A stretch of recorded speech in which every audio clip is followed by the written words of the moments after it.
श्री स्वामी समर्थ. आपल्या व्हिडिओमध्ये तुमचे स्वागत आहे. तुम्ही जीवनात एकदा तरी गुरुचरित्र पारायण नक्की करा. आपण या व्हिडिओमध्ये गुरुचरित्र अध्यायातील फलश्रुती पाहणार आहोत. तसेच 1 ते 52 अध्यायांविषयी संपूर्ण माहिती, तसेच प्रत्येक अध्यायामध्ये आपल्याला कोणती फलश्रुती होते हे आपण पाहणार आहोत. त्याआधी चॅनलवर नवीन असाल तर चॅनलला लाईक करा, शेअर करा, सबस्क्राईब करा. व्हिडिओला सुरुवात करूया. माझ्या घरातील ही स्वामी पूजा आहे. तुम्ही गुरुचरित्र नक्की करा एकदा तरी. अध्याय पहिल्यामध्ये नित्य गुरुचिंतनाने संपूर्ण जीवन मंगलमय होते. दुसऱ्या अध्यायामध्ये कलिबाधा व सर्व रोगबाधा नाहीशा होऊन जातात. अध्याय तिसरा गुरुकोपाचा शमन होते व व्रताची पूर्तता होते. ही फलश्रुती आपल्याला नक्कीच होईल. अध्याय चौथा स्वीच्छलनाचा दोष जातो व स्वीहिताचे रक्षण होते. अध्याय पाचवा शारीरिक व्यंगे नष्ट होतात, त्याचबरोबर ज्ञानाची प्राप्ती देखील आपल्याला होते. शरीरातील असलेल्या सर्व व्याधी गुरुकृपेने दूर होतात. अध्याय सहावा देवी कोप दूर होतात व विद्याप्राप्ती होते. आपल्यावर कोणी जर दैवी कोप केला असेल तर तो ह्या अध्यायानंतर दूर होतो.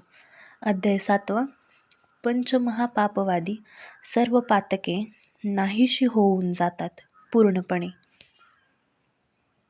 अध्याय आठवा बुद्धिमाद्य नाहीसे होतात, तसेच तुमचे विवाह कार्य अगदी सुलभ होते. अध्याय नववा सर्व शुभकामांना गुरुकृपेने पूर्ण होतात. प्रत्येक शुभकामाला तुम्हाला गुरुची साथ मिळते. अध्याय 10वा नवस फळाला येतो, तसेच तुमच्यावर कोणता चोरीचा आळ आला असेल तर तो आळ ह्या अध्यायानंतर दूर होतो. अध्याय 11वा वांज दोष तसेच वेड नाहीसे होते व तुम्हाला भक्तीचे वेड लागते. अध्याय 12वा संकटे, दैन्य, दारिद्र्य यांचे निवारण होते. अध्याय 13वा सर्व प्रकारच्या पोटाच्या व्याधी पूर्णपणे नाहीशा होतात. अध्याय 14वा प्राणघातक गडतरांपासून संरक्षण लाभते. आपल्यावर कोणतेही वाईट संकट येत नाही. अध्याय 15वा तीर्थयात्रांना सफलता प्राप्त होते. अगदी रखडलेल्या तीर्थयात्राही तुमच्या लवकरच पूर्ण होतात. अध्याय 16वा आज्ञांची निंदा तसेच त्यांचा तुम्ही अपमान केला असेल तर त्याचे दोष दूर होतात. अध्याय 17वा ज्ञान व गुरुकृपा यांचा लाभ होतो. गुरुची साथ तुम्हाला लाभते. अध्याय 18वा संपत्तीचा लाभ होऊन दारिद्र्य नाहीसे होते. तुमच्या घरावरील दारिद्र्याचा काळ नष्ट होऊन जातो. अध्याय 19वा भाग्यवृद्धी होते, तसेच सद्गुरुबा लाभ होतो. त्रिस्थळी यात्रा पुण्य लाभते. तुम्हाला ज्या ठिकाणी जायचं आहे तिथे तुम्ही नक्कीच जाऊ शकता. तसेच रखडलेल्या यात्रा काही असतील तर त्या तुम्ही पूर्ण करू शकता. अध्याय 20वा गुस्मरण करुणी मणी पूजा करी ओ गुरुवर्णी तुझे पाप होईल धुनी बाह्य संबंध परिहरेल. हे संस्कृतवाणी आपल्याला लगेच लक्षात येत आहे. अध्याय 21वा मृत्यूभयापासून मुक्तता. अगदी मोठ्यात मोठ्या संकटातून तुम्ही वाचता. अध्याय 22वा वांजपणा दूर होतो, तसेच बाळंतिणीला चांगले दूध येते. प्रत्येक अध्यायाची ही फलश्रुती आपण पाहत आहोत. अध्याय 23वा पिशाबबाधा नष्ट होते, तसेच राज्यमान्यता प्राप्त होते. अगदी कोणतेही संकट तुमच्यावर आले असेल तर ते दूर होते. अध्याय 24वा भ्रम व वैचारिक गोंधळ दूर होऊन मनशांती लाभते. अध्याय 25वा अपात्र लोकांच्या संपर्कात त्यांचे दुष्परिणाम टळतात. अध्याय 26. शत्रू निष्प्रभ होऊन शरण होतात. कोणीच शत्रू आपले राहत नाहीत. अध्याय 27. गर्व नष्ट होऊन चित्त शुद्ध होते. तसेच विद्वानांचा छळ, दोषांची निवृत्ती अशा गोष्टी घडतात. अध्याय 28. वाईट कर्माचे दोष लवकरात लवकर दूर होऊन जातात. अध्याय 29. स्त्री छळ, दोष, वासना तसेच काही दोष असतील तर ते दूर होऊन पावित्र्य लाभते. अध्याय 30. कुमारिकांना इच्छित पतीची प्राप्ती होते तसेच सौभाग्य वृद्धी होते. अध्याय 31. ह्या अध्यायानंतर तुम्ही पतीवर येणारे विघ्न टाळू शकता. अध्याय 32. वैधव्याचे दुःख टळते, भुवा सुसह्य होते. अध्याय 33. वचनभंग व व्याभिचार दोष दूर होऊन सद्गती लाभते. प्रत्येक अध्यायच हा अतिशय महत्त्वपूर्ण असा आहे. अध्याय 34. प्राणसंकटांचे निवारण होऊन आयुष्य वृद्धी होते. तुमच्यावर कितीही अवघडात अवघड संकट, मोठ्यात मोठं संकट, ते लवकरात लवकर दूर होतं.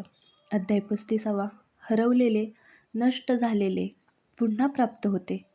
तसेच तुमचे काही तुटलेले नातेसंबंध असतील ते देखील जुळतात. अध्याय 36. चुकीच्या समजुती जाऊन अंतःकरण शुद्ध होते.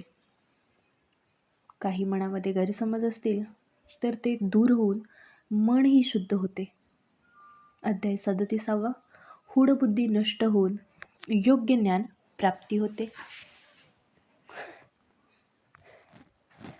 अध्याय 38. निंदा करणारे शरण येतात. तसेच अन्नपूर्णा नित्य प्रसन्न राहते तुमच्यावरती. अध्याय 39. सद्गुरुरूपी प्राप्त होऊन योग्य मार्ग आपल्याला सापडतो. प्रत्येकच वेळी स्वामी आपली साथ देत असतात.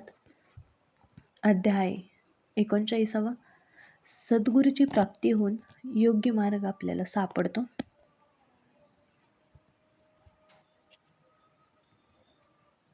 अध्याय 40. कुष्ठरोग नाहीसा होऊन शरीर निकोप होतो. कुष्ठरोग बरा होतो. अध्याय 41.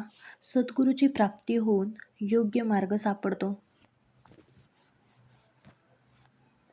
अध्याय 42. विद्या व फलाची प्राप्ती होऊन कर्तबगारीला यश येते. अध्याय 43.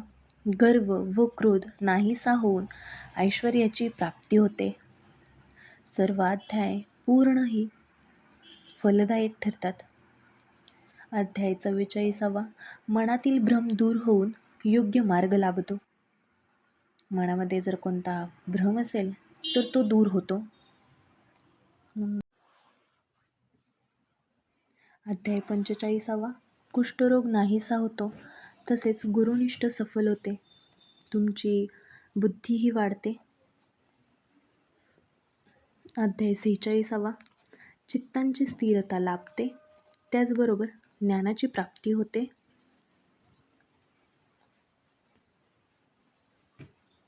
अध्याय 47. पक्षपाताचा दोष नाहीसा होऊन समत्व बुद्धी प्राप्त होते. प्रत्येकाचा अध्याय अतिशय महत्त्वपूर्ण आहे. अध्याय 48. गुरुनिहार विपुल समृद्धी प्रादी होते. तसेच तुमच्यावर कोणते मोठे विघ्न येणार असेल तर ते टळतात. अध्याय 49. तीर्थक्षेत्राबद्दल आदर वाढतो. तसेच सर्व पापांचा नाश देखील होतो. असे हे अध्याय खूप छान आहेत. अध्याय 50. ग्रंथीरोग, त्वचारोग पूर्णपणे नष्ट होतात. तुमच्यावर कोणताच दोष राहत नाही. अध्याय 51. सुख समृद्धी व अतिमोक्ष प्राप्ती होते.